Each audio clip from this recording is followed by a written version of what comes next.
ladies and gentlemen. Did you just start me on? Oh no, I pressed the button. Yeah. Doo-doo-doo-doo. It's Reviewcade with Edge me. Why am I floating? I should be. Because you can move. Yes, I can move, but. As you can see, we're playing Asteroid. Yes, we're playing Andrew versus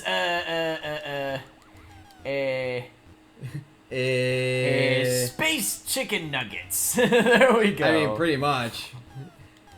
I remember in Syracuse we have the Museum of Science and Technology, and I used to go there all the time as a kid for school field trips and stuff, and they would have a legit asteroids cabinet that was free to play on the second level. Okay, so here's the here is the control issue with this game. Yes. Okay, you have to press up in order to move in order to actually move in any way. Yes. The other three are the rotationals. Okay. So in order for you to move at all, You have to like press one way to go. You have to choose your direction and then press up. So look, like I turn and I press up. I turn and I press up. Oh. I turn and I press up. I turn and I press up. Again, the 1970s were not. Whoa! 1970s weren't the best in terms of controls. I feel like I think it would have been wrong if we had done an Atari playthrough and not played Asteroids. Oh, it would have been a crime against mankind. Well, it's like the same thing with, I think, Asteroids and Centipede, even Missile Commander are just like muss. And the thing is, these collections that we've been playing have both the arcade cabinet versions we've been playing, and they have the 2600 versions. And we have not played the 2600 versions because, well, they're the 2600 versions and they're not as good. Oh shoot, he is small! What is up with that? Yeah.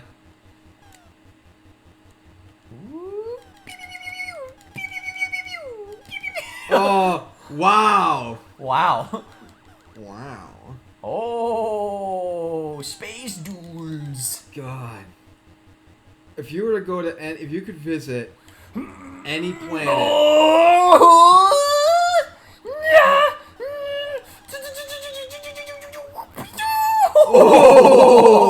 If you could visit. Oh my God. If you could visit any planet, which outside of Mars, which one would it be? That anus. Don't you fucking shout at me! Oh! New high score, baby. Let's go. So Europa is where I would want to visit because it is the only planet apparently in our. Oh wow, they are coming rapid pace.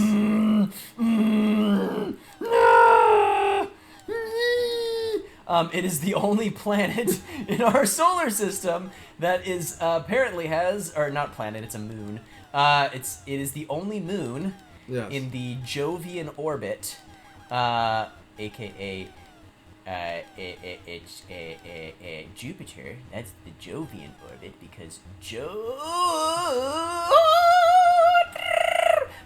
Oh! You have one ship left, so can you get to 10,000? That's the thing.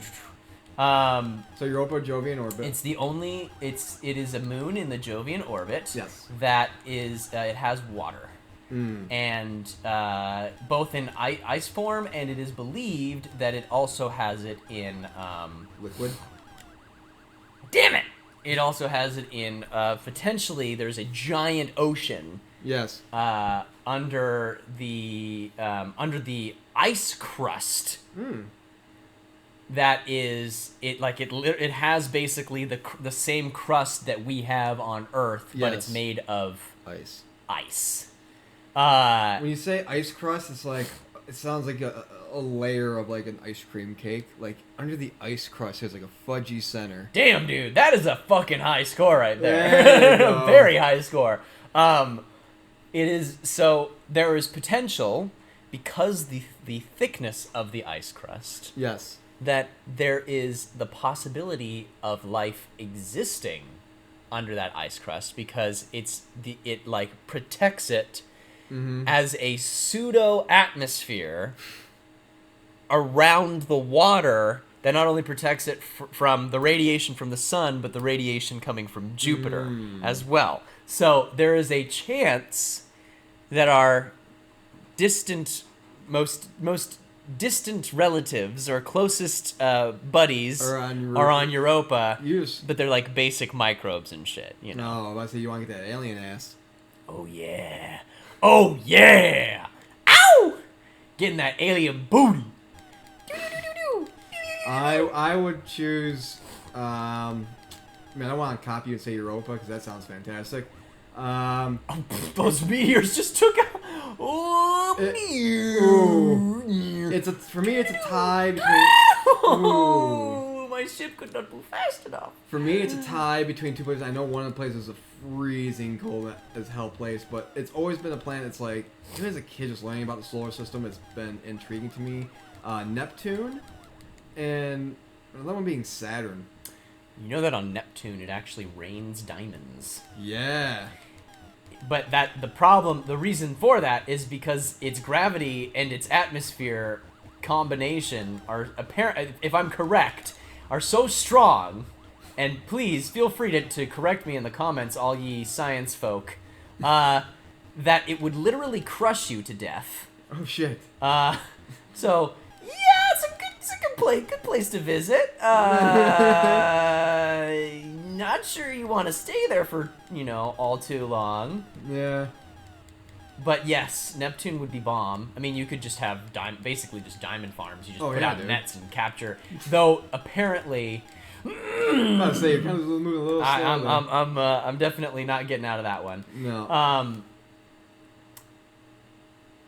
Apparently, there's a possibility that the diamonds that fall from its atmosphere, okay, are like in some cases the size of like full VW bugs. Jesus Christ! So, not the. I want to know what the world record is on this game, because goddamn, is it tough.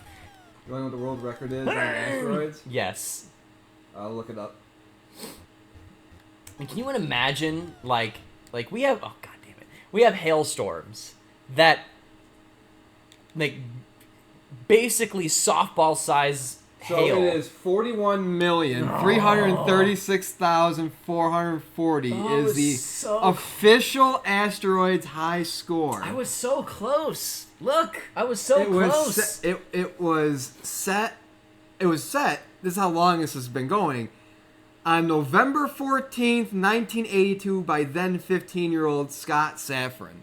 I mean, I was but a twinkle in my parents' eye at that point. I wasn't even on the menu. My sister wasn't even on the menu for creation.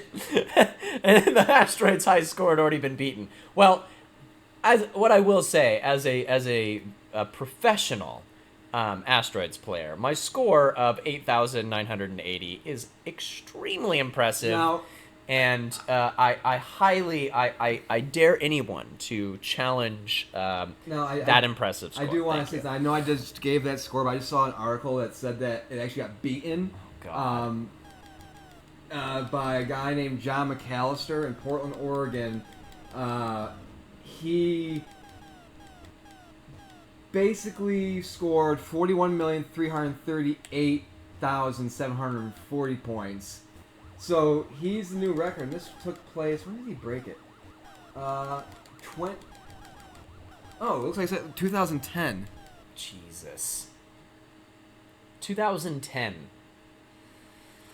Oh Lord. So I mean, holy shit. Oh God. If you had, was there ever like one game when you were at an arcade or even at home that had a high score and you're like, you did whatever you could to beat it? Like you stayed up multiple hours, multiple days, you know, if it was an older game on an older console, maybe tricking your parents and saying, yeah, the Nintendo's off, but really the TV's just off, Nintendo's still running? No, not really. I mean, I can say that for a time, in my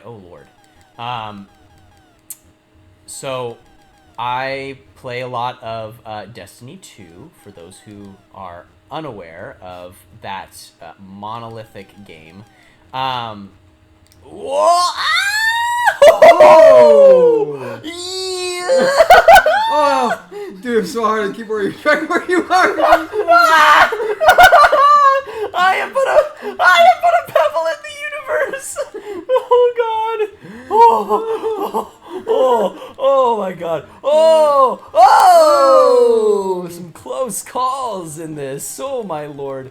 So anyway, you talking about how you're playing. Yes. So I am in a Destiny clan. I was in a Destiny clan that for a time. Sorry, I was like having a mild heart attack during that whole fucking exchange. It just like immediately gave me like rapidly go up the screen and like slowly immediately gave me like careening towards asteroids. Oh my God, the closeness of just the singular bits of some of these things. I was having like not flashbacks, but oh God damn it. But like what it would be like to be in an actual asteroid field. Yeah. Completely out of control. Like I was. Dude, I'm surprised I made it that long and I was able to get like some semblance of any control whatsoever. There. God damn it. I'm in a Destiny clan. Oh, that was so stressful. It's like you're gonna have PTSD tonight. You're just gonna be like, I was having Vietnam flashbacks. And for a time, we had the fastest raid completion in the world. But obviously, things have changed from a like 20-minute raid completion. Now people are doing it in like 7 or 8 minutes. So for a time, we were on top of the world. But that's about like the only thing that I really honestly at home did specifically for like trying to maintain a high score or trying to, you know, yeah. Which is it's an accomplishment, but it's not really like doing a raid in 20 minutes is really, really good. I think for me, it wasn't really like, because I'm not. I'll say this: there wasn't really a high score I was going after, but like playing Super Mario Brothers, the first one, I will admit the first I tried speedrunning it, and I got to the 3rd level in a few minutes. Because all I was doing was like basically running really fast, jumping over things, you know, getting a power up, you know, just so I wouldn't die. But like when you get to the second world and you're underground, you know, you just jump on the ledge, you run on top. You can basically run on top for a good 3/4 of the level, and yeah, so that was pretty much it. I've never been a high score guy. I've never been like going to an arcade and seeing, oh, this person had this, you know, and I'm gonna try to beat that. Let me crush that. Yeah, or like let me get like if I got in the top 20 or whatever, then cool. I mean, I know there have been times I've gotten high scores, not like number 1, but like top 10, maybe top 5. But it was more of like my intention wasn't doing that. I was just like at an arcade and I was so into the game. I was like, I died and said, oh, high score, and I'm like, you know, oh, I ranked, you know, 7th or 11th or whatever, top 15. I will say, going kind of, we talked about in the previous episode, just how, you know, about pinball and stuff like that. pinball is one of those. I would say I'm more competitive at pinball than arcade games because I try to get as high of a score as I can. Because in pinball, if you get a high score, you get a free game.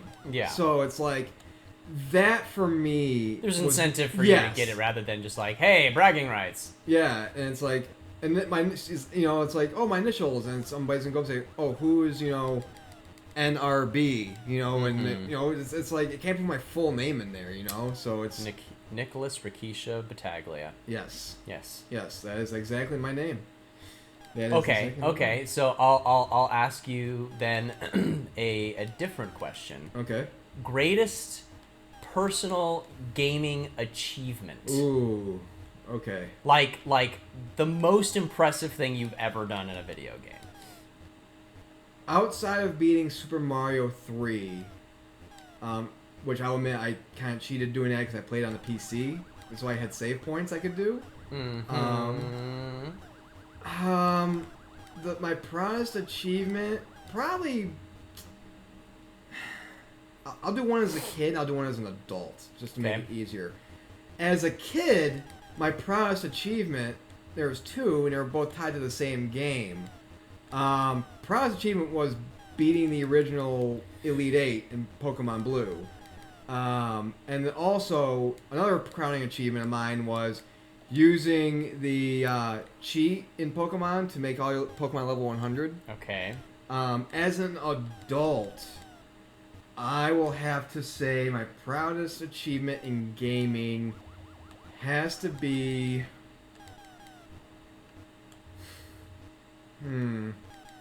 Because I'm just trying to think of like boss battles that were just hard and I beat them. I would have to say, honestly, just from a sheer insanity aspect, one of my proudest, probably beating Resident Evil 2 Remake. Okay. Because having to face off against Mr. X was pretty intense. It took me a good amount of time to do that. I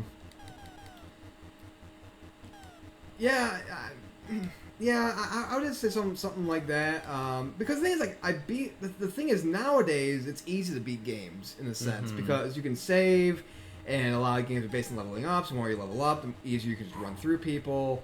So it's like I've 100%, not 100%, I've beaten pretty much almost every game I own, except for Cuphead. I haven't beaten. I've not beaten Horizon Zero Dawn, nor have I beaten Borderlands 3 yet. So like outside of those games, like I have a bunch of games, and outside of those, like I've beaten everything. I've beaten Mortal Kombat with every character. I've beaten, Donkey Kong Tropical Freeze. I've beaten Super Mario Odyssey and a bunch of other games I have for the consoles that we have. But yeah, I mean, there wasn't really like a moment as an adult, like outside of probably Resident Evil 2, or just like I'll say it's like anytime there was a game where it was just a long game and I beat it, I'm like, oh yeah, this is awesome. This is great. A game that I wish just never ended because the story was just so good and I wanted more of it was Spider-Man because of where they're gonna go with the sequel possibly. Where I'm like, I want more of this. So the game is just so damn good. Same thing with God of War. But yeah, I would have to say that, and also from a platformer standpoint, I would say beating all 3 Crash Bandicoot remakes. Okay. Because that was the first time I've done it. I've beaten any of the Crash Bandicoot games because I didn't have a PlayStation growing up. I had Dreamcast and N64, but I never had PlayStation. My cousins had PlayStation. That's the only time I would play Crash is because of that. Same thing with Spyro. So I mean, that's probably it. What about you? What's your proudest gaming achievement, both adult and child? I died in space. Okay, so both of these were kind of actually around the same time. Weirdly enough, I had it was Call of Duty Black Ops for the Xbox 360. I had a game, a actual like legitimate PvP match where I went 67-17. Wow. I got 67 kills in one match. Yeah. And only 17 deaths, which is a really high fucking ratio for that stuff. But I would have to say hands down, the hardest thing and the proudest moment of gaming I have ever completed in my entire life was I beat Halo 3 on Legendary. Oh, that's right. With skulls, without dying. The hardest gaming challenge I have ever endured, I completed. It took me like a week of constant tries. I mean, obviously sleeping and eating and shitting and all that stuff, but of constant tries. And finally, because the hardest level of all of the levels with the modifiers, and you have to plan out your ammo, you have to plan out like where am I going to shoot, which enemies am I going to prioritize, etc. I'm laughing. I was like 14 or 15. Your old Andrew was like theory crafting, like typing out strategies for himself. I don't know. Where are the grenades and where do I like to kill first and where can I hide and do all this shit for a week, and finally I fucking did it. But goddamn, was it hard. I don't know if the mic's been picking up. I've been silently laughing because when you're saying like it took me a week, I'm picturing you like in like the South Park Warcraft episode where you're like in your room, lights are off, you got the TV going, and you're just like sitting in a diaper full of shit. Oh no! And you're just like, and you're like, a straight run. But you're like, Mom, I need hot packets. No, like okay, like my dad would come in, he's like, all right, it's time for me to watch the news, and I'm like, I'm so close. It took me a while, but oh my god. I'm glad I wasn't one of those kids who I'm glad I had the luxury growing up of having a TV in my room, because then I never had to have one of those like, okay, it's time for me to watch the news, but hey, it's time for your mom and I to have the TV or your sister. There's like some important in-game event happening, and it's the Super Bowl, and it's like, fuck! I don't get to play! Shit. But, oh man, that was the hardest, like, dude, so many times where I would get so close, and then just one little tick of health would kill me, and it's like, you're telling me I now have to play through every single level with this over again. Yeah.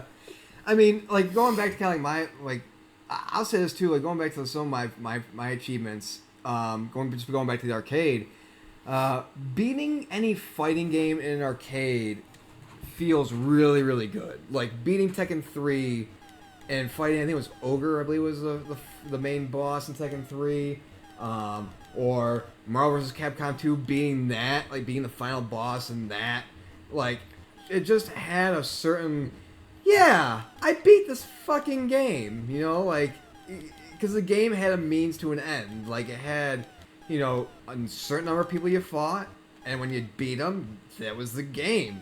I will admit that when Tekken 3 came to PlayStation and my cousin bought it and I played it and I beat it with like Jin and King and stuff like that, I didn't know that cutscenes were a thing.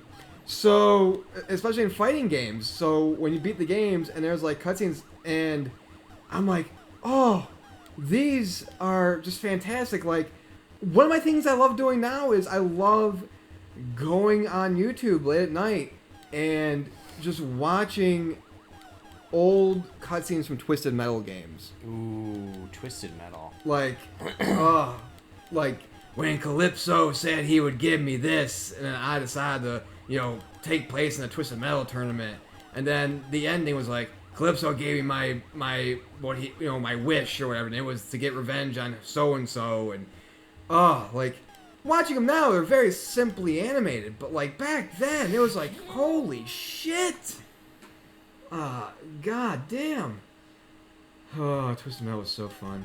Twas indeed a great game. Yeah. I do have another one. Ooh, I think it was Pokemon Emerald, because I sunk hours into that, like lifetimes into that game. Yeah. Was the first, if I remember correctly, it was the first game that I ever legitimately caught all the Pokemon. Really? Yes. Wow. I think it was Emerald. I can't remember if it was. There's one game. God, I'm never gonna get to that high score again. I think that's like where I'm gonna have to cut it off. But there's one Pokemon game that I remember syncing, like going online and finding out like, well, where can I catch this? Where can I catch this? Where can I catch this? Where can I trade it? Where can I whatever? Like that I legitimately completed the Pokédex either through catching all available Pokemon in that version of the game, and then trading, having people trade me online, like all that stuff. That was it was one game where I got to go to that screen and talk to that dude, and he's like, here's a certificate for fucking completing Pokemon. You're like, I did all of this for that. Yeah. I did all of this for that. Yep. You're not gonna give me something cool like a shiny perfect Mew or some shit? The fuck's wrong with you?